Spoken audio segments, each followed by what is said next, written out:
Assalamualaikum warahmatullahi wabarakatuh.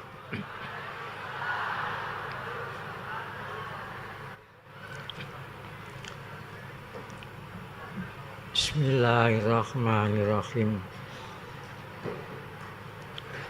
Alhamdulillahirabbil alamin. Wassalatu wassalamu ala asyrafil mursalin Sayyidina Muhammadin sallallahu alaihi wasallam wa ala alihi wa ashabihi ajmain, amma ba'du.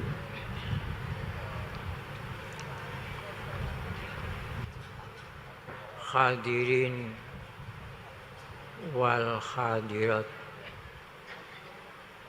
hamba-hamba Allah, pelayan keimanan, hamba-hamba Allah, pelayan kemanusiaan, hamba-hamba Allah, pelayan kealaman. Pertama, kami ucapkan alhamdulillahirabbil alamin kehadirat Allah Subhanahu wa taala. Dua kalinya kami ucapkan alhamdulillahirabbil alamin kehadirat Rasulullah sallallahu alaihi wasallam. Tiga kalinya kami ucapkan alhamdulillahirabbil alamin atas berkat rahmat Allah yang Maha Kuasa. Pada hari ini kita bisa melaksanakan peringatan ulang tahun baru Hijriah dan silaturahim di kota Mojokerto ini. Semoga Allah Ta'ala melimpahkan keridhaan kepada kita sekalian.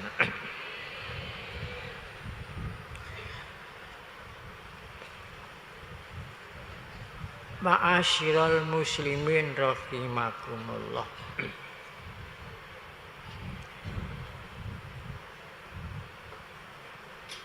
Berhubung saat ini sudah jam 12,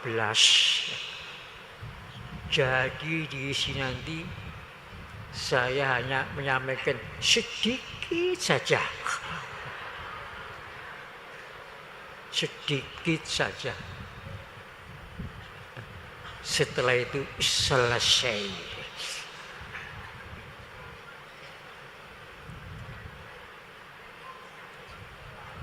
Pertama, waktu undian diambil oleh Bapak Bupati di Bojonegoro. Jatuh di mana ulang tahun Hijriah yang akan datang. Setelah diumumkan jatuh di kota Mojokerto, rame.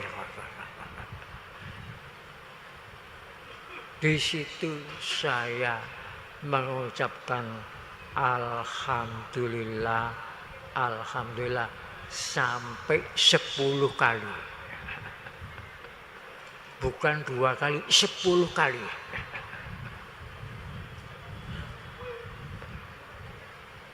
Mengapa saya sampaikan sampai 10 kali?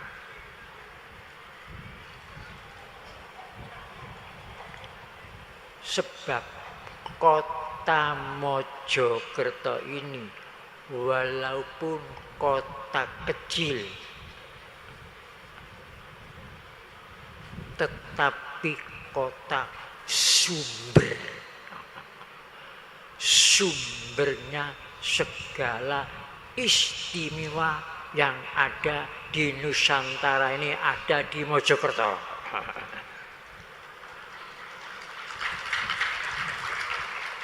Tidak ada kota lain yang menandingi sumber keistimewaan di Mojokerto. Tidak ada.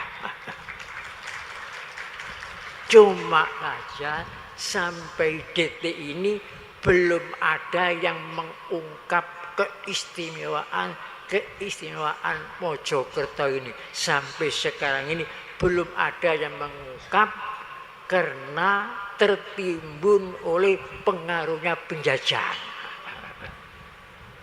Seandainya keistimewaan Mojokerto, Mojopahit ini terungkap, Masya Allah,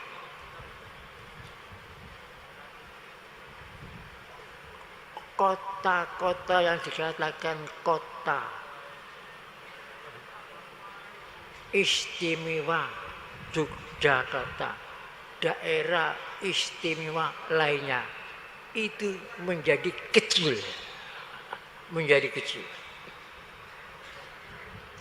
Begini hebatnya, walaupun sekarang kota kecil, tapi sumbernya hampir segala keistimewaan di Nusantara ini bersumber di Mojokerto. Sumbernya. Tapi belum terungkap.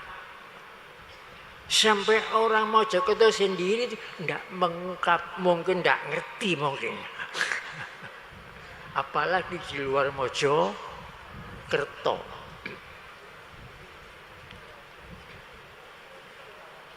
Contoh kecil saja, contoh kecil.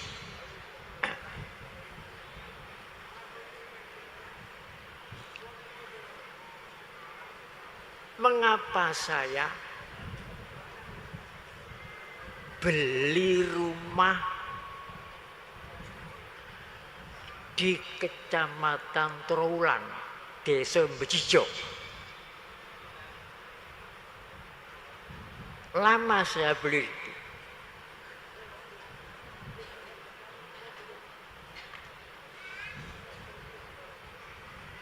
Ada maksud di belakang itu.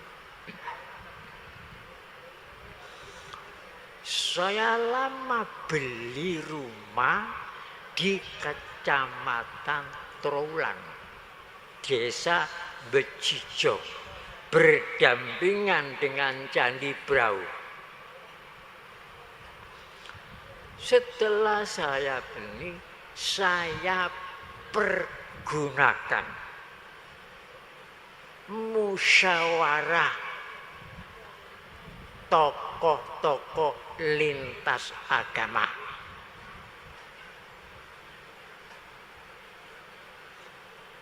Dari tokoh agama Islam, tokoh agama Kristen, tokoh agama Hindu, tokoh agama Buddha, tokoh agama Konghucu, semua bertemu di situ, mengadakan musyawarah. Lamanya pertemuan itu makan waktu 3 tahun. Pertemuannya 12 kali. Saya batasi 12 kali. Setelah selesai, sepakat mendirikan sebuah organisasi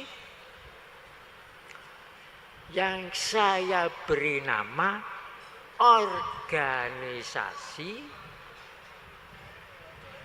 persaudaraan cinta tanah air Indonesia yang dijiwai manunggalnya keimanan dan kemanusiaan.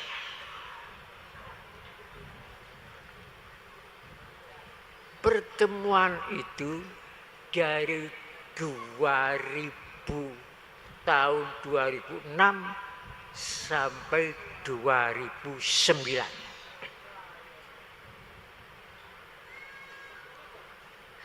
Setelah terjadi organisasi itu, kemudian pada tahun 2010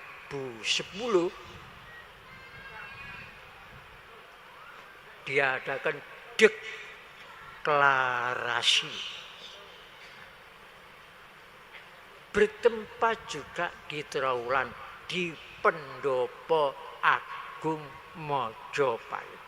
Yang hadir kurang lebih pada waktu itu ada 10.000 hadirin. Kemudian pengurus pusatnya saya lantik di Surabaya di Balai Pemuda.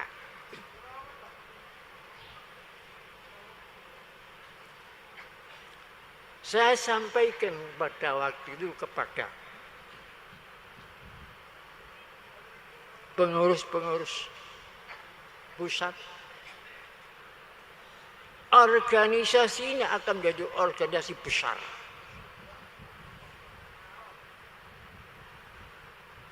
Apa yang saya katakan itu ternyata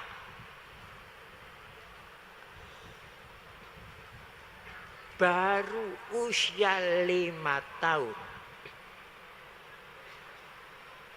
organisasi itu sudah terbentuk cabang-cabangnya di 34 provinsi di seluruh Indonesia, termasuk di Irian. Baru 5 tahun. Kemudian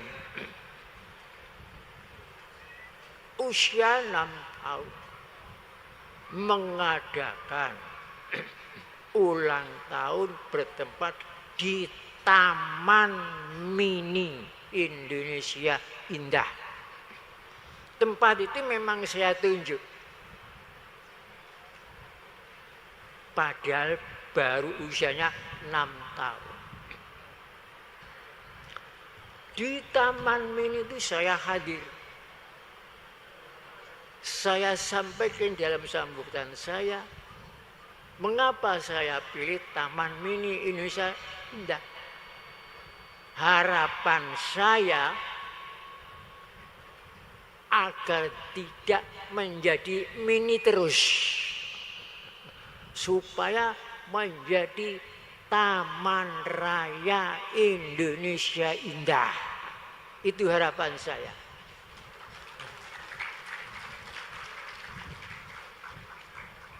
Dan setelah menjadi Taman Raya Indonesia Indah, yang saya maksud supaya meningkat lagi menjadi Taman Raya Indonesia Indah perdamaian dunia.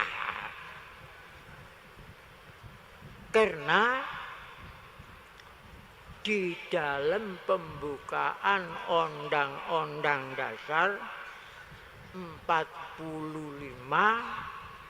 alinea keempat, di situ disebutkan tujuan bangsa Indonesia mendirikan Negara Kesatuan Republik Indonesia itu diantaranya untuk ikut menertibkan dunia dengan dasar kemerdekaan, perdamaian abadi, keadilan sosial.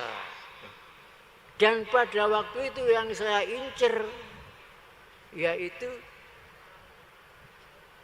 gedung Asia Afrika di Bandung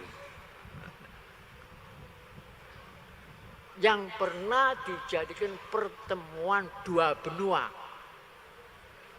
Gedung Asia Afrika di Bandung. Memang gedung itu belum pernah ada organisasi swasta yang menggunakan. Memang sulit. Izinnya harus sampai pusat. Sebab itu gedung kenegaraan. Di situ dipasang bendera-bendera negara Asia Afrika. Tapi alhamdulillah organisasi yang jadi bejijong itu loh diizinkan menempati gedung Asia Afrika baru. Selain organisasi belum ada. Di situ mengadakan seminar internasional. Bukan seminar nasional, seminar internasional. Judulnya itu kembali ke jati diri bangsa, merajut Nusantara untuk perdamaian dunia.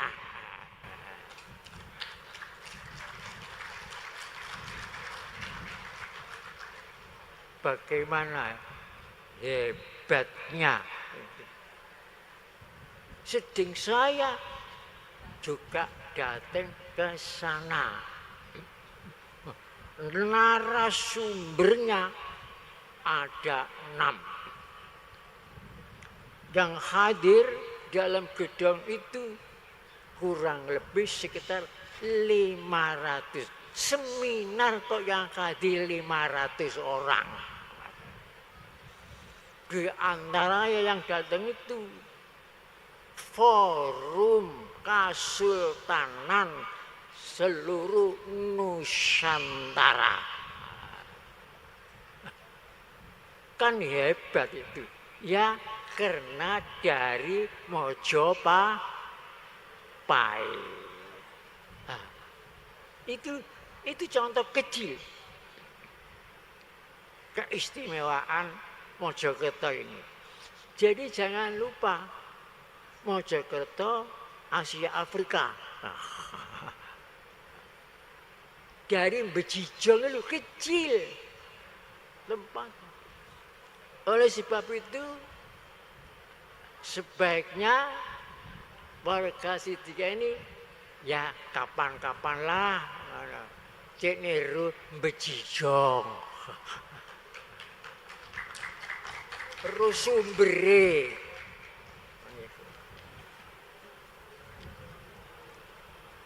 Itulah hebatnya.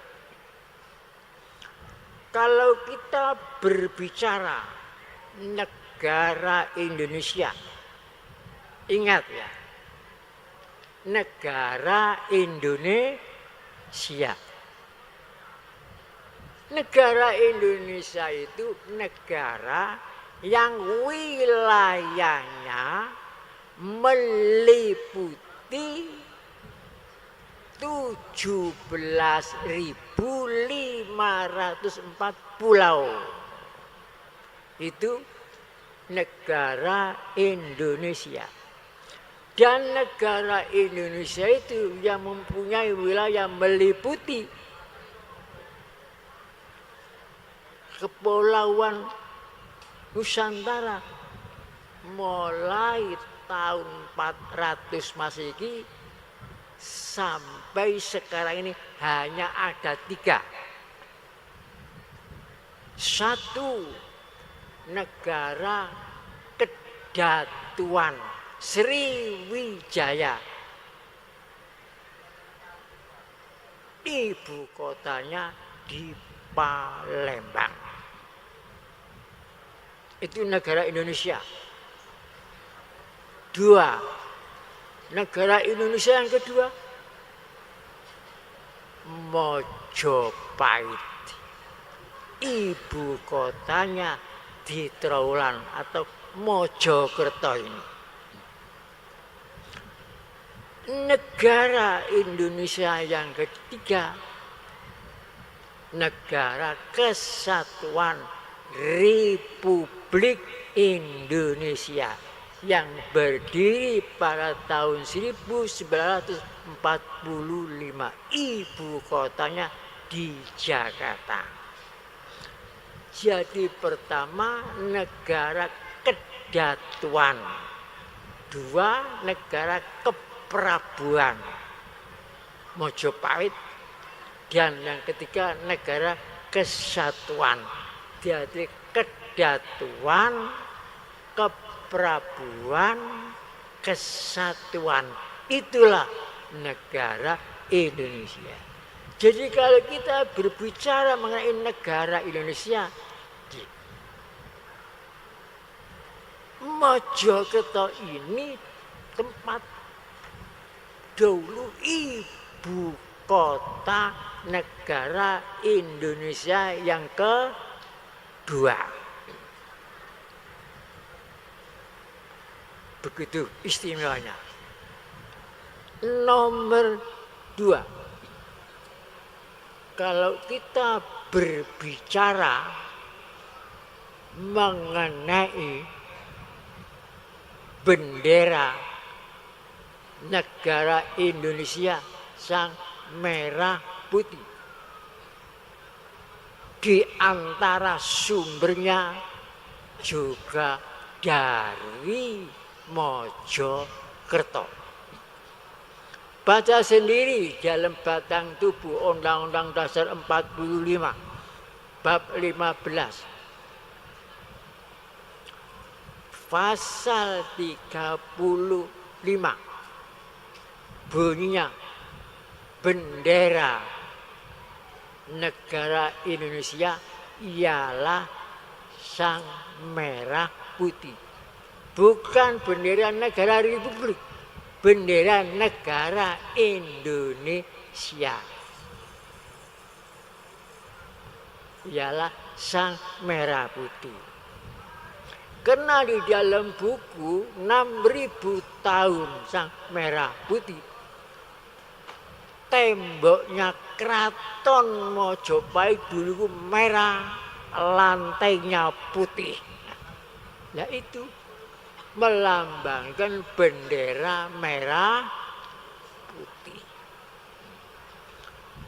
Kalau kita berbicara lambang negara Kesatuan Republik Indonesia, Garuda Pancasila, sumbernya ada di Mojokerto. Baca sendiri dalam batang tubuh Undang-Undang Dasar 45, baca sendiri di situ. Di situ disebutkan bab 15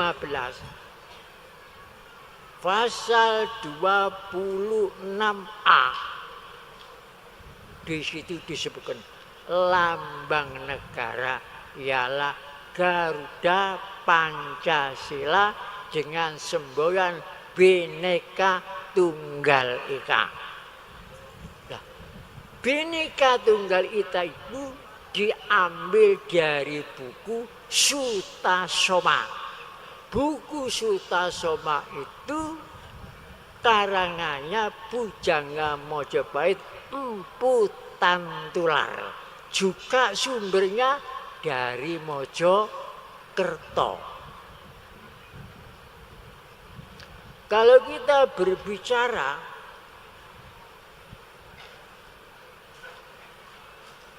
sumpah yang bersifat nasional, itu terjadi 3 kali.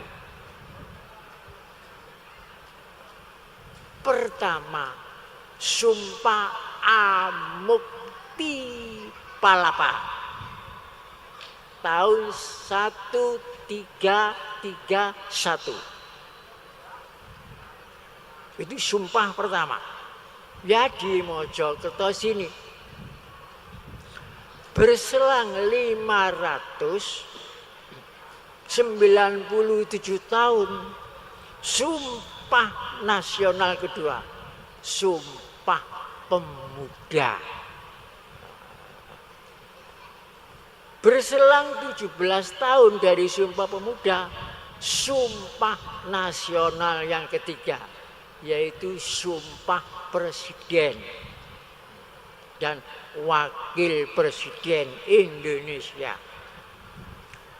Di batang tubuh Undang-Undang Dasar 45 bab 9, bab 3 pasal 9 bunyinya, demi Allah saya bersumpah akan menunaikan kewajiban sebagai Presiden Indonesia dengan sebaik-baiknya dan seadil-adilnya.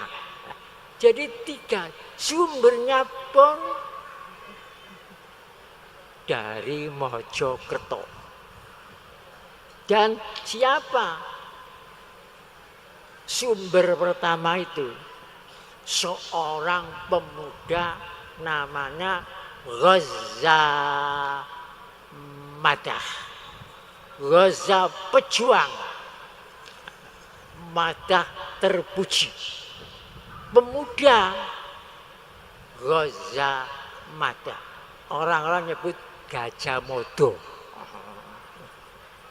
Duduk Gajah Muda. Gajah Modo. Ghaza Madah. Madah artinya itu panjang. Seorang pejuang. Dia dikatakan hidup sumpahnya dengan enak-enak, dengan amukti, sebelum seluruh kepala Indonesia ini menjadi satu di bawah satu negara. Kemudian sumpahnya diperjuangkan 40 tahun, terjadi. Berhasil. Sumbernya juga dari Mojokerto. Kalau kita berbicara memori kolektif dunia, sumbernya ada di Mojokerto. Di Mojokerto ada seorang bujangga. Zaman Raja Hayam Wuruk. Nulis dokumen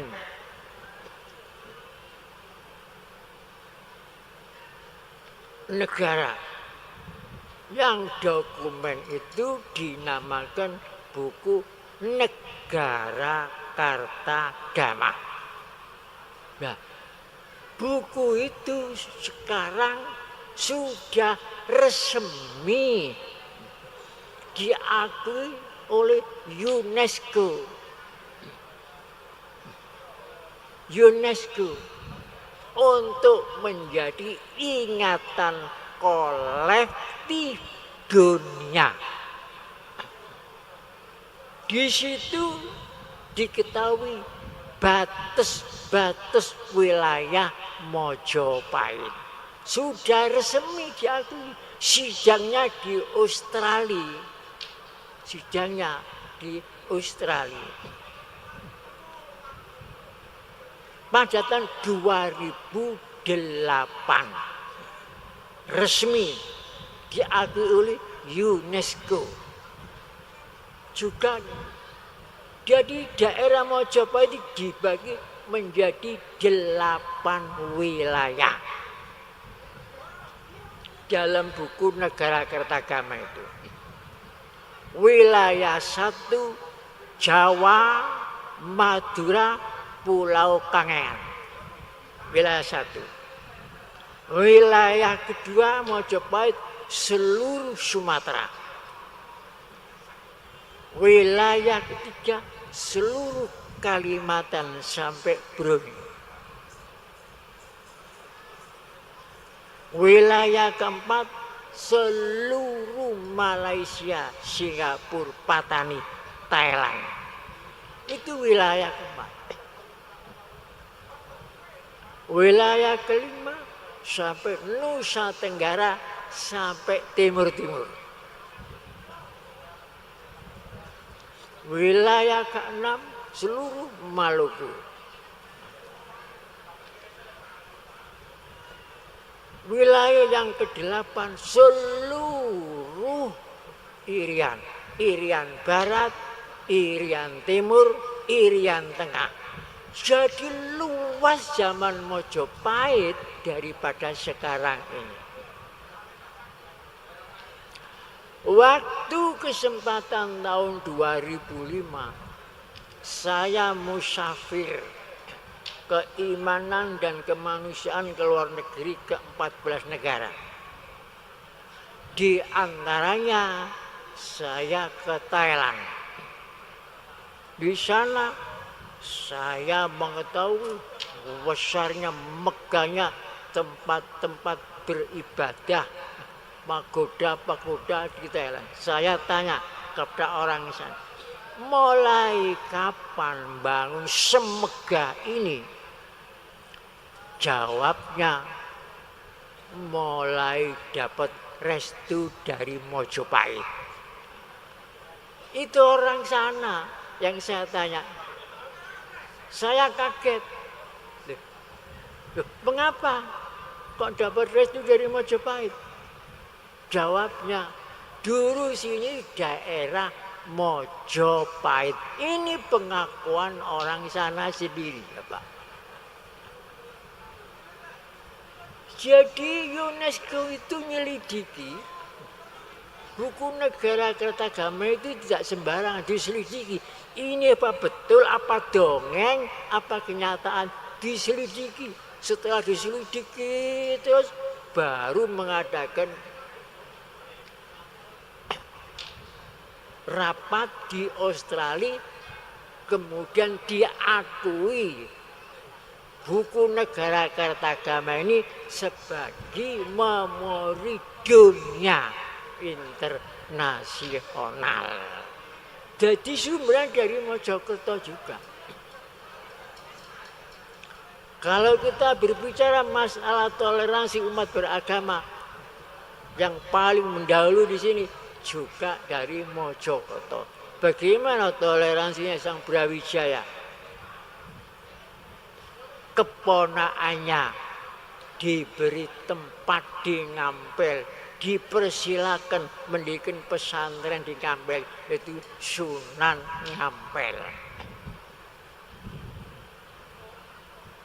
Begitu pula kakaknya Sunan Ngampel diberi oleh Brawijaya, diberi kedudukan penguasa di Gresik, yaitu namanya Maulana Ali Murtado. Raden Santri ditambah diberi Pendito Wunut. Pertama yang penguasa itu yang memberi kedudukan Sunan, yang memberi kedudukan Brawijaya dari masyarakat. Dan saudara perempuannya jenenge Zainab diberi tempat di Bawean. Itu juga. Begitu pula kalau kita berbicara negara, kerajaan Muslim pertama di Tanajo, itu pun penerusnya dari Mojopahit. Putranya Sang Prabu Brawijaya terakhir itu Muhammad Hasan atau Raden Patah dijadikan bupati di Demak. Adiknya Hasan jenenge Husain dijadikan bupati Terung di Sudarjo. Dan Brawijaya itu Pripian dengan Jumadil Kubro. Jadi semuanya itu bersumber dari modal. Kalau kita berbicara masalah Siddiqiyah, Thariqah Siddiqiyah, siapa yang masuk pertama ke Indonesia dari Irbil, dari Baghdad? 9 orang. Di antaranya tokoh Siddiqiyah yang ada dakwah ke jantung kerajaan Majapahit, Syekh Jumadil Kubro. Sekarang makomnya jadi besar. Itu tokoh Siddiqiyah pertama yang masuk. Jadi kalau diungkap masalah banyak keistimewaan Mojokerto. Oleh sebab itu alhamdulillah, makanya waktu diumumkan peringatan ulang tahun Hijriah, waktu diumumkan di Sidoarjo, jatuh di Mojopahit, saya membaca alhamdulillah berulang-ulang kali.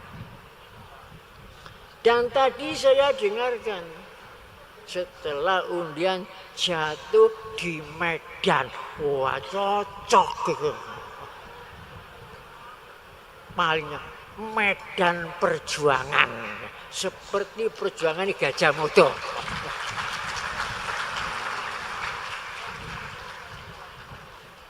Bagaimana perjuangannya Gajah Mada yang hebatnya di Mojopahit ini sampai akhir hayatnya. Duh, setelah Medan, setelah Mojopahit, lho kok Medan nerusno perjuangan di Gajah Mada rupanya. Hebat. Tadi saya lagi alhamdulillah. Saya syukur. Saya ingat-ingat dari Bejijong, munggah kok terus. Jadi saya beli di Bejijong ini memang sejak dulu ada rencana. Karena saya pandang Mojokerto ini sumbernya keistimewaan. Ya mudah-mudahan Jamiah Kausaran Putri di Mojokerto itu istimewa.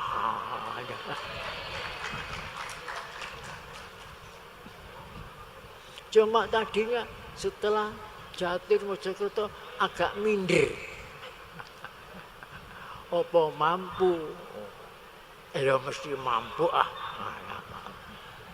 Didorong oleh bapak-bapak semangat, alhamdulillah wujud sekarang ini. Jadi alhamdulillah. Jadi apa saja kalau mempunyai perjuangan besar, dimulai dari Mojokerto ini sumbernya keistimewaan, insya Allah akan menjadi istimewa, betul-betul istimewa.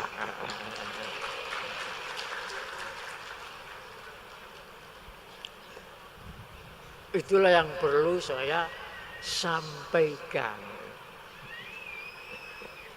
Jadi tadinya akan saya menyampaikan banyak, termasuk masalah jalan jalur sutra. Ya, kalau masalah jalan jalur sutra, Mojopahit lah yang pernah jadi jalan sutra. Apalagi masalah Mongol, berapa ratus negara dilibas oleh Mongol, dilibas oleh Kublai Khan. Tapi Kublai Khan akan melibas Mojopahit tidak berhasil, bahkan yang dikirim di sini dilibas sendiri di sini. Itu hebatnya Mojokerto ini. Jadi ini sumber keistimewaan Mojokerto itu banyak. Sayangnya sampai sekarang belum terungkap. Belum terungkap.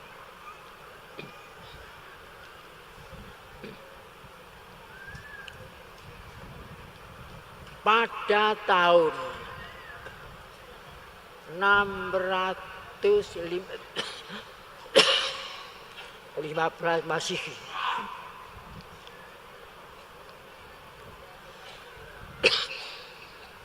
Rasul bersabda kepada sahabat-sahabat, "Lau kharajtum ila ardil khabasyati kana biha malikun la yuzlamu indau ahadun wa ya ardus sidqin hatta ja'alallahu lakum farohan fima antum fihi." Itu sabda Rasul tahun 615 Masehi. Setelah Rasul diangkat menjadi nabi dapat 5 tahun, masih belum hijrah ke Madinah. Dawuh itu disebutkan dalam kitab tarikh Nabi yang terkuno. Usianya kitab itu namanya kitab Sirah Ibnu Hisham. Sekarang sudah diterjemahkan bahasa Indonesia. 4 jilid. Usianya sudah 1271 tahun kitab itu.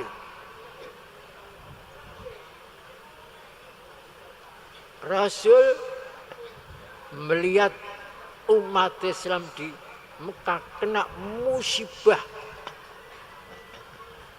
Tidak ada kemerdekaan beragama. Tidak ada kemerdekaan beribadah. Umat Islam bisa. Waktu itu belum sampai 300 orang. Tidak ada kemerdekaan ekonomi. Ditindas para sahabat. Ada yang dicungkil matanya oleh orang-orang kafir Quraisy. Ada yang kakinya sebelah kanan, sebelah kiri ditarik unta ke kanan kiri sampai sigar badannya.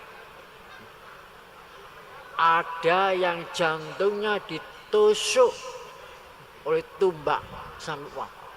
Macam-macam.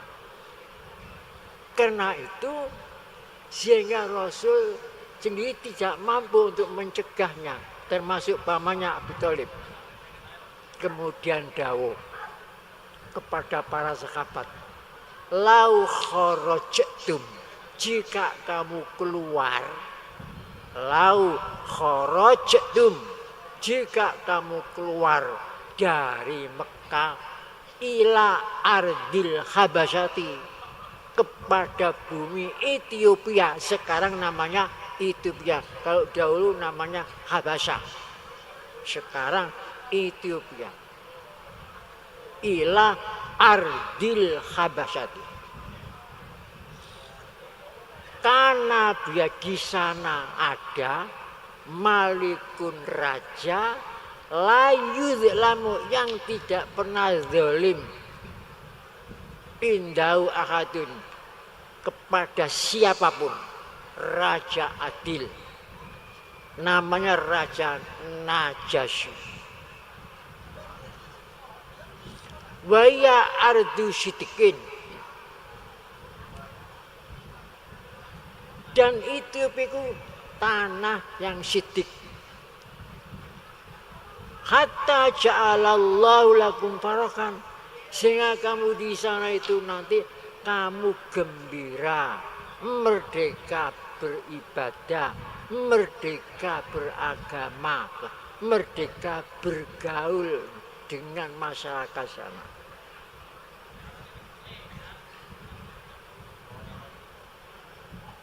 Berangkat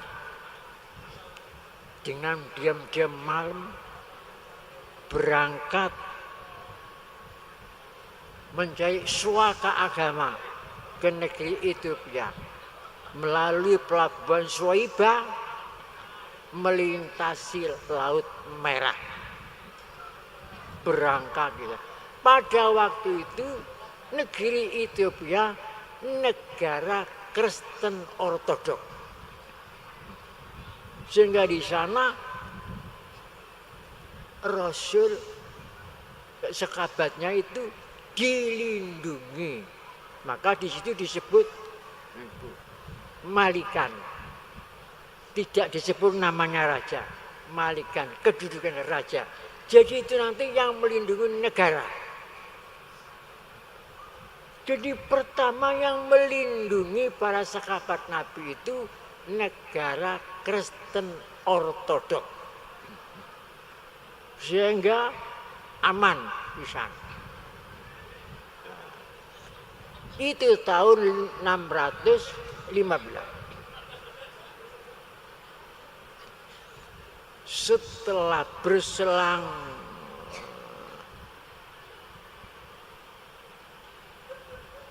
10 tahun atau 15 tahun baru Rasul hijrah ke Madinah.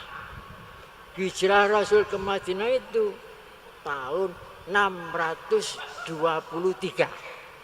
Hitung sendiri berselang berapa. Jadi hijrah pertama, hijrahnya para sahabat dari Mekah ke Ethiopia. Hijrah kedua, hijrahnya Rasul dari Mekah ke Madinah.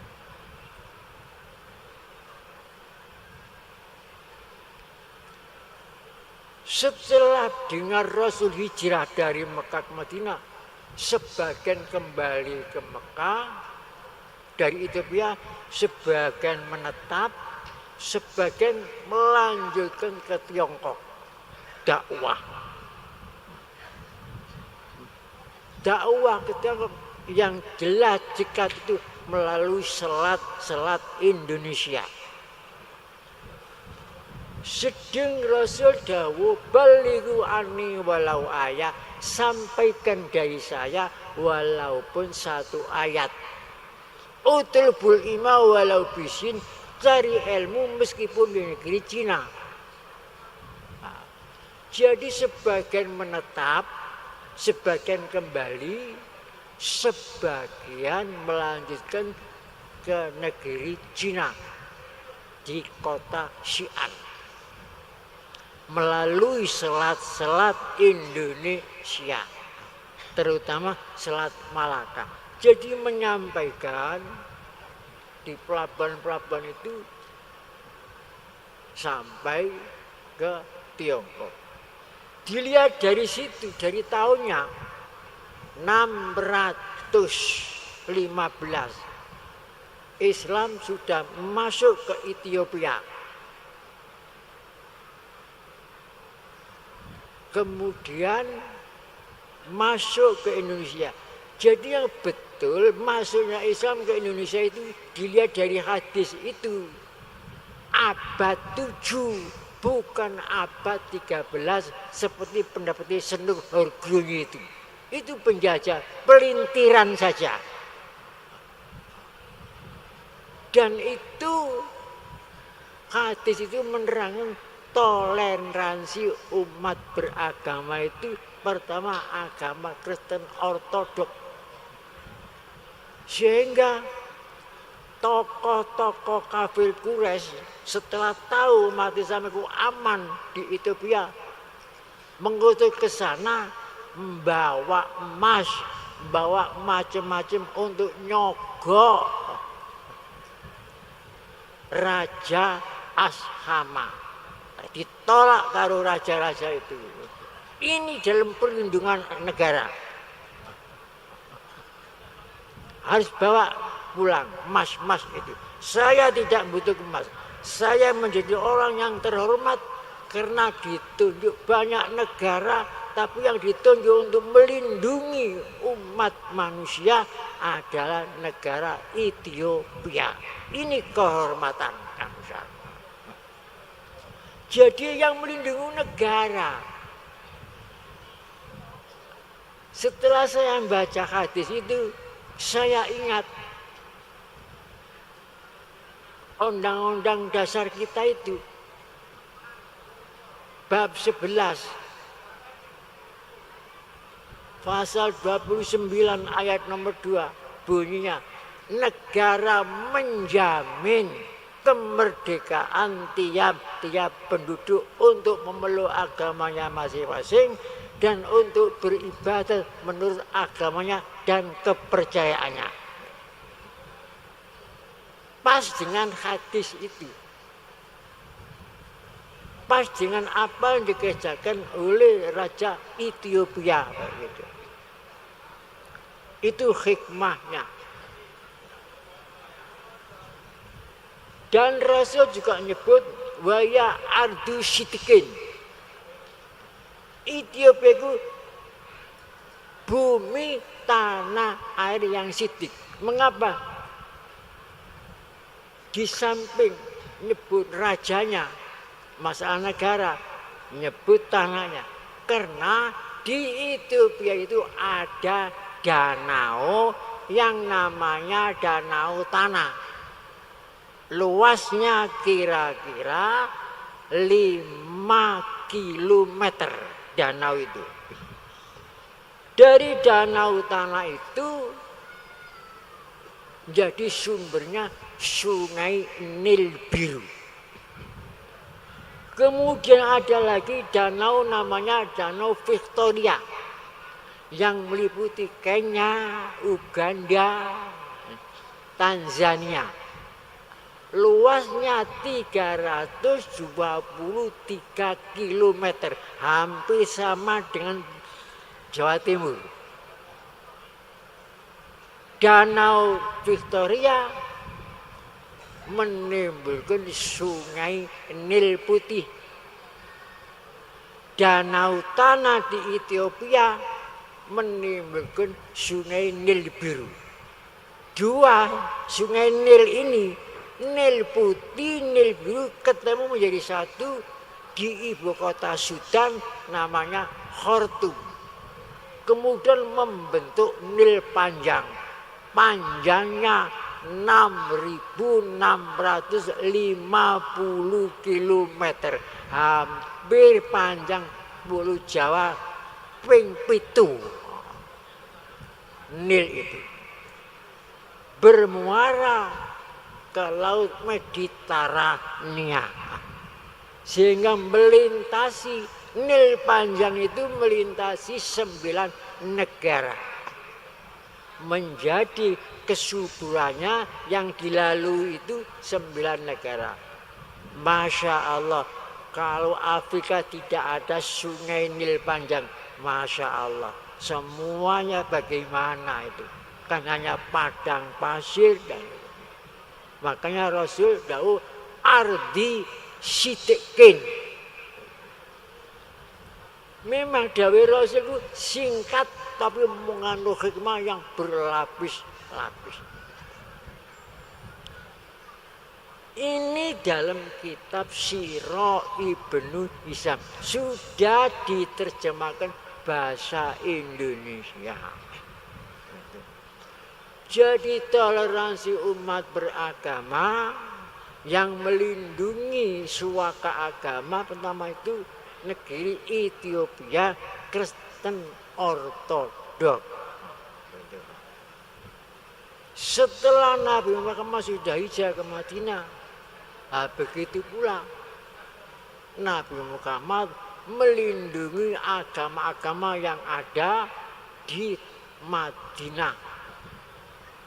Orang-orang agama lain bukan Islam dinamakan orang zimmi.